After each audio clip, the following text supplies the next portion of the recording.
ሰላም እንዴት አላችሁ?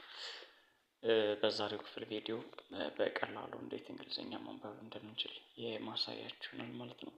እንግዲህ እንግሊዘኛ ለማንበብ ተነባቢዎችና አናባቢዎችን ለይተን ማወቅ ይኖርብናል ማለት ነው። አናባቢዎች የምንላቸው 5 ናቸው። እዚህ ጋር የጻፍኩላችሁ ማለት ነው። ኤ፣ ኢ፣ አይ፣ ኦ እና ዩ ናቸው። ባለፈው ክፍል ቪዲዮ ስለሰራሁላችሁ መልሳችሁ ዩቲዩብን ተመልከቱ።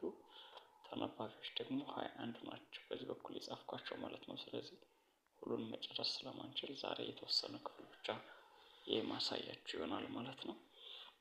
እንግዲህ እነዚህን አናባቢዎች እዚህ ጋር በተራ አስቀምጬላችኋለሁ። ከትንሽ ስንጀምር ኢ ያለ፣ ዩ፣ አይ፣ ኤ፣ ኢ እና ኦ እዚህ ጋር አሉ ማለት ነው። ከተነባቢዎች ደግሞ ቢ እዚህ ጋር እናገኛታለን። ቢ ድምጿ ብ የሚል ድምፅ አላት ማለት ነው። ስለዚህ ከአናባቢዎች ኢን ስትወስድ በ ትሆናለች።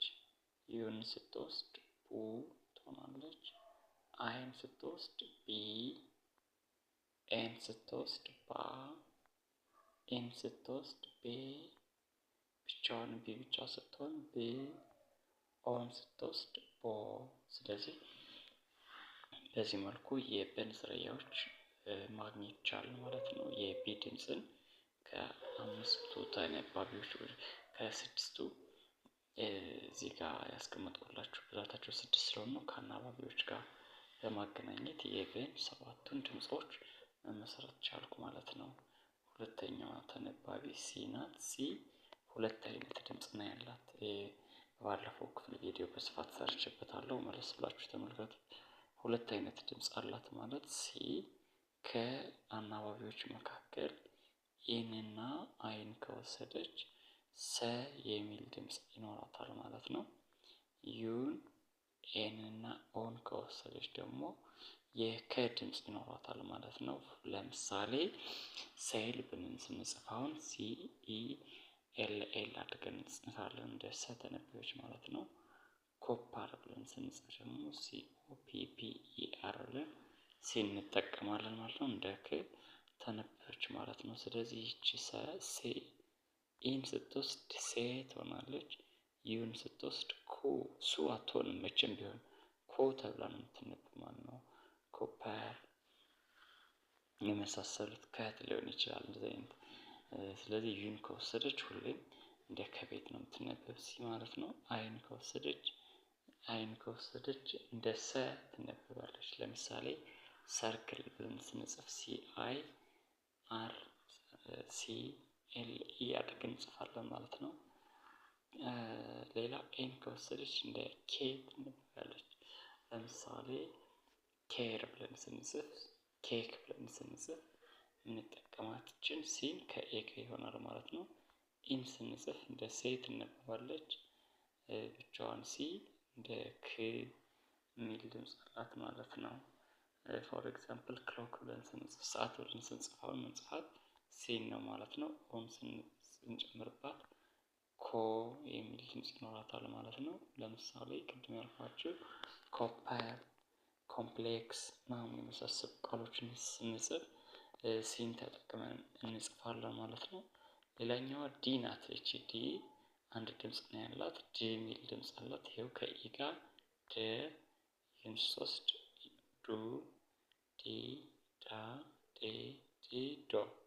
ስለዚህ አሁን ዶግ ብዬ መጻፍ ፈልገው እኔ ዲን ከዛ ኦን ዜን ጂን አድርጌ መጻፍ እችላለሁ ማለት ነው። ሌላኛዋ ኮንሶናንት ኤፍ ናት። ይሄው ኢን ስትወስድ ፈ፣ ዩን ስትወስድ ፉ፣ አይን ስትወስድ ፊ፣ ኤን ስትወስድ ፋ፣ ኢን ስትወስድ ፌ፣ ብቻውን ኤፍ፣ ኦን ስትወስድ ፎ ይሆናል። ለምሳሌ ፎክስ ብዬ መጻፍ ብፈልግ ኤፍ ኦ ኤክስ አድርጌ እጽፋለሁ ማለት ነው። ትርጉሙ ቀበሮ ማለት ነው፣ ፎክስ ማለት ነው።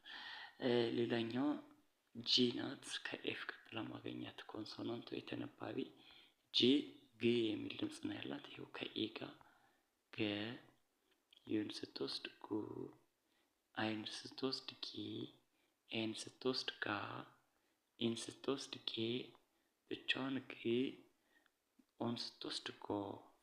ለምሳሌ ጂኦ አሁን ሲነበብ ጎ ይላል። ትርጉም መሄድ ማለት ነው። ሌሎችንም መጨመር እችላለሁ ማለት ነው። ቃላት እንዴት እንመሰርታለን ስለምንመጣበት ኤችን ደግሞ ተመልከቱ። ኤን ስትወስድ ሀ፣ ዩን ስትወስድ ሁ፣ አይን ስትወስድ ሂ፣ ኤን ስትወስድ ሀ፣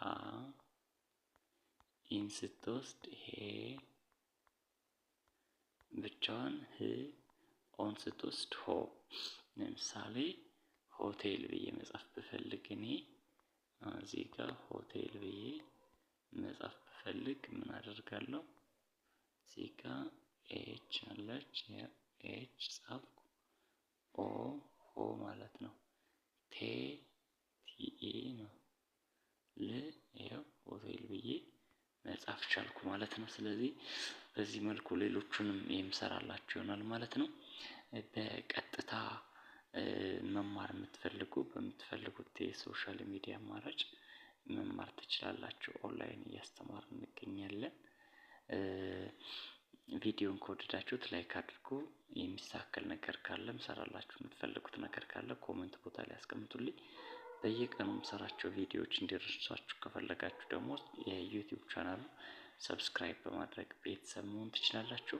እንግዲህ ንጋት አካዳሚ ነው። የተለያዩ የአማርኛ፣ የእንግሊዝኛ እና ሌሎች መሰረታዊ ትምህርቶችን የምታገኙበት የዩቲዩብ ቻናል ነው። በቀጣይ መማር የምትፈልጉ በፈለጋችሁት የሶሻል ሚዲያ አማራጭ ትምህርቱን መከታተል ትችላላችሁ። በቀጣይ ክፍል ቪዲዮ እስከምንገናኝ ድረስ ሰላም።